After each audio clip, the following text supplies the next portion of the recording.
नमस्ते दोस्तों, मैं विद्या पाटिल। आपका श्री श्याम लिरिकल्स में स्वागत है। जय श्री श्याम, जय श्री बालाजी महाराज, जय हो सावलिया सेठ जी के। तो आज मैं आपको बताने वाली हूँ कि श्याम बाबा की जोत जो है वो कैसे लगाते हैं। उसके लिए आपको क्या क्या सामग्री चाहिए और जोत लगाने से क्या होता है, घर में जोत कब लगानी चाहिए, ये सब मैं आपको इस वीडियो में बताने वाली हूँ। इस पूरी जानकारी के लिए पूरा देखें। तो दोस्तों, हमें श्याम बाबा की जोत जो है उसके लिए सबसे पहले चाहिए एक नारियल, गाय का गोबर की गौरी, एक मिट्टी का बर्तन जो हम पक्षियों को पानी के लिए लेते हैं वो, या फिर दूसरा जो भी हो आपके पास अवेलेबल वो, लकड़ी का चौरंग, एक लाल पीला हरा कोई भी हो, एक कपड़ा, रंगोली, गाय का घी, मिठाई, आम के पत्ते, फूल, हम इन सब चीज़ों की ज़रूरत होती है। तो सबसे पहले हमें क्या करना है, जिस जगह पर हमें जोत लगानी है उस जगह को हमें अच्छे से साफ़ कर लेना है। दोस्तों ध्यान रहे, हमें जहाँ जोत लगानी है वो जगह मतलब जिस साइड से हम श्याम बाबा की या फिर दूसरे देवता की फ़ोटो मूर्तियाँ रखेंगे तो दक्षिण दिशा ना हो, पूर्व या पश्चिम हो, जिससे अच्छा रहता है। अगर आपके पास कोई ऑप्शन नहीं है तो आप कोई भी साइड में जोत लगा सकते हो। तो जिस जगह पर जोत लगानी है उस जगह को हमें सबसे पहले साफ़ कर लेना है। उसके बाद हमें वहाँ पे हल्दी कुमकुम लगा के, हल्दी कुमकुम अक्षता लगा के छोटी सी पूजा कर लेनी है। फिर वहाँ पे एक चौरंग बिछा देना है जो आपके पास अवेलेबल हो वो। उस चौरंग के ऊपर हमें कपड़ा डाल देना है, लाल पीला हरा, आपके पास जो भी कपड़ा हो आप वो डाल सकते हो। इसके के लिए लाल कपड़े होने चाहिए, इससे कोई ये नहीं है। अब हमें उस चौरंग के आजू बाजू में रंगोली निकाल लेनी है। दोस्तों एक बात ध्यान में रखिए, श्याम बाबा का दरबार आप जितना सजा सको उतना आपको सजाना है।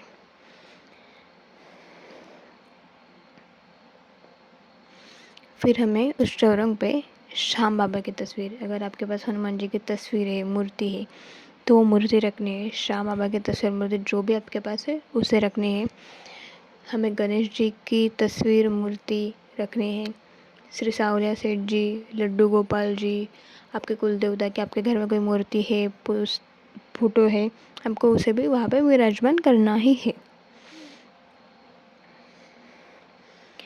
फिर हमें सब देवता को हल्दी कुमकुम अक्षता लगा के, फूलहार जो भी है वो लगा के हमें सब देवताओं की पूजा कर लेनी है।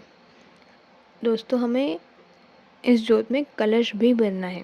तो कलश के लिए क्या चाहिए, एक तांबे या पीतल का जो भी आपके पास लोटा है वो लोटा, उसको हम कलवे से बांध लेंगे।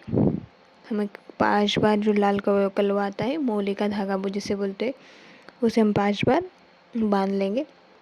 उसमें हम चारों दिशा से कुमकुम लगा देंगे। उसके बाद हम उसके ऊपर 5 नारियल नहीं, आम के या फिर जो भी पत्ते आपके पास है वो पत्ते रख देंगे। उसके बाद हम एक नारियल लेंगे, उसमें से एक स्वास्तिक बनाएंगे और नारियल भी रख देंगे। अब जो लोटा है उसके अंदर जो जल है उसमें 1 रुपया, थोड़ी सी 2-4 दाने अक्षता और एक सुपारी भी डालनी है और एक फूल भी उसमें डालना है हल्दी कुमकुम लगा के। हमें इस तरह कलश पूजन कर लेना है। चौरंग पे थोड़े से चावल बिछा के हमें कलश की स्थापना भी कर लेनी है। कलश की स्थापना हो जाने के बाद दोस्तों, ये जो कलश के ऊपर जो हमने नारियल रखा है, ये नारियल आपको फेंकना नहीं है। ये नारियल आप जब अगली बार जोत लगाओगे तब भी आप यूज़ कर सकते हो, या फिर ये नारियल जब सूख जाए तब भी आप इसके खोबरे के टुकड़े जोत के लिए यूज़ कर सकते हो। आप सेम नारियल अगली बार भी यूज़ कर सकते हो, बस उसे अच्छे से संभाल के रखिए, जैसे छुआछूत में इसको टच ना करे कोई। वैसे मंदिर में या फिर जहाँ भी आप देवताओं का सामान रखते हो वहाँ पे रख सकते हो, कोई दिक्कत नहीं। उसके बाद हमें जो है एक मिट्टी का बर्तन लेना है। उसमें हमें गौरी, मेरे पास हवन सामग्री थी तो मैंने हवन सामग्री में डाली है, लेकिन वो डालने की कोई आवश्यकता नहीं होती, आप सिर्फ गौरी से भी लगा सकते हो। तो गौरी रखनी है। गौरी रखने के बाद हमें दोस्तों एक कटोरी में पानी लेना है। पानी में हमें एक पीला फूल डालना है। उसके बाद हमें एक कटोरी लेनी है, उसमें हमें गाय का घी डालना है और उसमें खोबरे के ऐसे छोटे छोटे टुकड़े करके रख देने हैं साइड में एक चम्मच में रख कर। तो दोस्तों अब हमें श्याम बाबा का प्रसाद भी तैयार करना है। श्याम बाबा के प्रसाद के लिए आपके पास कोई जो भी मिठाई आपने लाई हो बाज़ार से, आप वो मिठाई रख सकते हो। और उसके साथ साथ आपको कच्चा दूध भी रखना ही है। उसके बाद आपको एक लोटे में या एक कटोरे में पानी रखना है।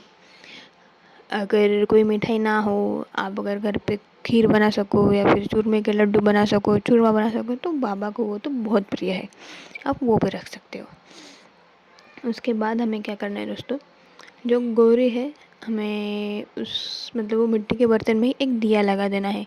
जो मिट्टी का दिया आता है वो भी आप लगा सकते हो, या फिर जो भी दिया है आपके पास। तो ध्यान रहे, दिया बाद में काला हो जाता है, तो आप जो दूसरा दिया भी रख सकते हो, अगर मिट्टी का हो तो बेटर है।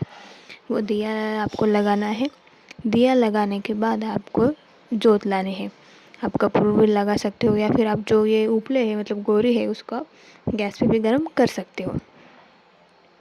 तो जोत लगाने के बाद दोस्तों हमें सबसे पहले अपने हाथों पे जो फूल हमने बाँट के में रखा है, वो कटोरी में से हमें फूल से पानी लेना है, अपने हाथ साफ कर लेने हैं।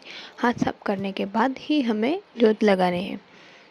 और फिर आप जोत लगा सकते हो। जोत लगाने के बाद हमें सबसे पहले गणेश जी को वंदना करनी है। उनको वंदन करना है। आप वक्रतुंड महाकाय बोल सकते हो, उनके भजन है कई सारे लोकप्रिय, आप वो बोल सकते हो। आप मोबाइल में भी लगा सकते हो, स्पीकर पे, ब्लूटूथ पे, कैसे भी बोल सकते हो। सबसे पहले हमें गणेश जी का स्मरण करना है। फिर हमें हमारे जो पितृदेवता है, पितरजी महाराज है, पितरानी देवी है, उनका स्मरण करना है, उनको वंदना करनी है, उनके भजन बोलने हैं। उसके बाद हमें हमारे कुलदेवी जी के भजन बोलने हैं। उसके बाद आप श्याम बाबा के भजन बोलने हैं। शाम तकरीबन 4 से 5 भजन आपको बजाने हैं। 4 से 5 भजन बजाने के बाद आप प्रसाद ले सकते हो, प्रसाद का वितरण कर सकते हो। प्रसाद वितरण करने से पहले, भजन होने के बाद आपको आरती करनी है श्याम बाबा की, गणेश जी की, आपके कुल देवता की, देवियों की, जो भी आप जितनी आरती कर सकते हो, जितनी आरती बोल सकते हो, 1 2 4 5 आपको उतनी आरतियाँ बोलनी है। आरतियाँ होने के बाद प्रसाद का थोड़ा सा टुकड़ा हमें जोत में डालना है। उसके बाद हमें प्रसाद बांटना है। आपको प्रसाद होने के बाद श्री श्याम स्तुति, जैसे हाथ जोड़ विनती करूँ, सुनियो चित्ते लगाए, दास आगे शरण में रखियो इसी की लाज, धन्य ढूंढा हृदय से, काटू नगर सुजान, श्री श्याम की दर्शन से कलन। ये जो श्याम स्तुति है ये भी बोलने हैं। श्याम वंदना, काटू वाले श्याम बिहारी, कल काल में तेरी महिमाएं नारी, हारे हो का तुम सहारा, कहलाए जग में प्रभु कष्टहारे। श्याम वंदना भी बोलने हैं। उसके बाद आप प्रसाद का जो एक आधा भजन है वो बजा सकते हो, या फिर यहीं पे आपके भजन समाप्त कर सकते हो। इसके बाद हमें बाबा से अरदास लगानी है, आपको अर्जी लगानी है, आप अर्जी भी लगा सकते हो। उसके लिए मैं एक अलग वीडियो बनाऊंगी, अर्जी के लिए क्या क्या लगता है आप कैसे लगा सकते हो। तो दोस्तों हमें ऐसे इस प्रकार श्याम बाबा की जोत लगानी है। तो अब बताती हूँ आपको कि जोत लगाने के